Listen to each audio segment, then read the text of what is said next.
Hi friends, எல்லாரும் எப்படி இருக்கீங்க? போன வருஷம் நான் செஞ்ச காப்பரிசியை யாருமே வீட்டில் தொடலைங்க. இப்போ நான் புது மெத்தட் ஃபாலோ பண்ணி நான் செஞ்சுருக்கேன். இது ரொம்ப சூப்பராக இருக்குங்க. இதை கண்டிப்பாக ட்ரை பண்ணி பாருங்கள் ஃப்ரெண்ட்ஸ். இது சாப்பிட்றதுக்கே ரொம்ப டேஸ்ட்டாக இருக்கும். அதே நேரத்தில் ஒரு ஹெல்த்தியான ரெசிபி கூட. இந்த காப்பரிசி செய்கிறதுக்கு பார்த்தீங்கன்னா நான் இன்றைக்கி 200 கிராம் ரேஷன் அரிசி தாங்க, ரேஷன் பச்சரிசி தாங்க எடுத்திருக்கேன்.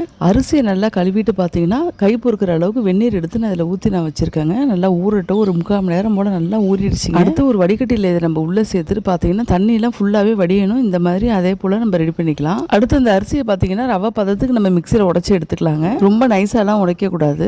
அடுத்து காப்பரிசிக்கு தேவையான என்னென்ன பொருள் நம்ம யூஸ் பண்ணி நம்ம செய்ய போகிறோங்கிறத பார்க்கலாம் வாங்க.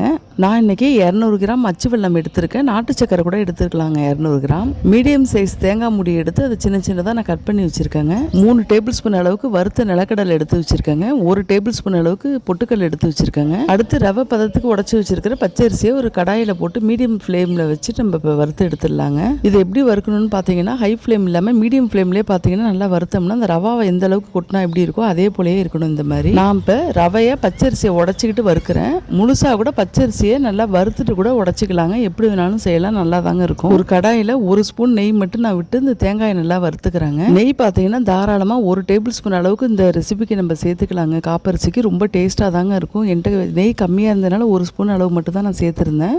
இதுவே சூப்பராக தான் இருந்தது. வறுத்த நிலக்கடலையாக இருந்தாலும் பரவாயில்லைங்க, மறுபடியும் இன்னொரு தடவை போட்டு நல்லா வறுக்கலாங்க. அது நிலக்கடலை கொஞ்சம் சூடானதுக்கப்புறம் பொட்டுக்களையுமே சேர்த்து நல்லா வறுத்துக்கலாம். அடுத்து பார்த்தீங்கன்னா 3 ஏலக்காய் மட்டும் நான் தட்டி வச்சுருக்கேங்க. ஏன்னா எங்களுக்கு வந்து ரொம்ப ஏலக்காய் வாசனை பிடிக்காது. உங்களுக்கு தேவைப்பட்டுச்சுன்னா இன்னும் கூட 2 சேர்த்துக்கலாம் நீங்கள். இப்போ இந்த கடாயில் வறுத்துட்டு இருக்க தேங்காயுமே இந்த கடாயோட சேர்த்து நம்ம வறுத்துடலாங்க. இப்படி நல்லா வறுக்கும்போது பார்த்தீங்கன்னா தேங்காய் நல்லா கடிச்சு சாப்பிடும்போது காப்பரிசியே கிரன்ச்சியாக நல்லா இருக்குங்க. ஏலக்காயும் பிடிச்சி எடுத்துக்கிட்டாச்சு. வாங்க நம்ம இப்போ எப்படி செய்யலாங்கிறத பார்க்கலாம். தேங்காய் வதக்குனா அதே எண்ணெய் சட்டியில் பார்த்தீங்கன்னா 200 கிராம் வெல்லத்தை நான் இடித்து வச்சுருக்கேன். தண்ணீர் முழுகிற அளவுக்கு நம்ம இப்போ வெல்லத்தை போட்டு நல்லா காய்ச்சிடலாங்க. 1 கம்பி 2 கம்பி இங்கே பதத்தை தாண்டி அடுத்தது முட்டாய் பதத்துக்கு நம்ம வந்துடணுங்க. வெல்லம் எடுத்து பார்த்தீங்கன்னா உருண்டுக்கிட்டு வரணும். அந்த அளவுக்கு நம்ம ஸ்டேஜில் பார்த்தீங்கன்னா நம்ம பச்சரிசியெல்லாம் நம்ம உள்ளே சேர்த்து நல்லா கலந்து விட்டுடலாங்க. பாகு ரெடி ஆகும் போதே பார்த்தீங்கன்னா ஏலக்காய் பொடியும் உள்ளே சேர்த்து கலந்துக்கலாம். 200 கிராம் பச்சரிசிக்கு 200 கிராம் அச்சு வெல்லம் வந்து கரெக்டாக இருக்குங்க.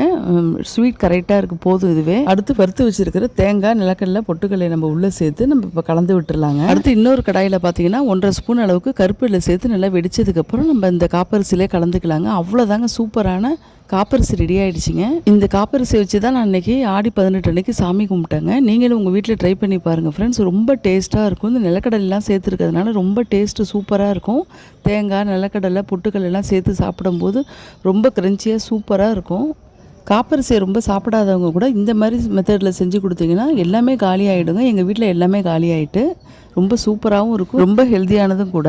எத்தனை பேர் வீட்டில் ஆடி 18 அன்னைக்கு காப்பரிசி செஞ்சு மறுநாள் வரைக்கும் இருந்திருக்குன்னு சொல்லிட்டு எனக்கு கமெண்டில் சொல்லுங்கள். ஆனால் இந்த டைப்பில் செஞ்சு கொடுங்க, அன்னைக்கே காலி ஆகிடும் ஃப்ரெண்ட்ஸ். இந்த காப்பரிசியை வச்சு நானும் சாமியும் கும்பிட்டுட்டேங்க.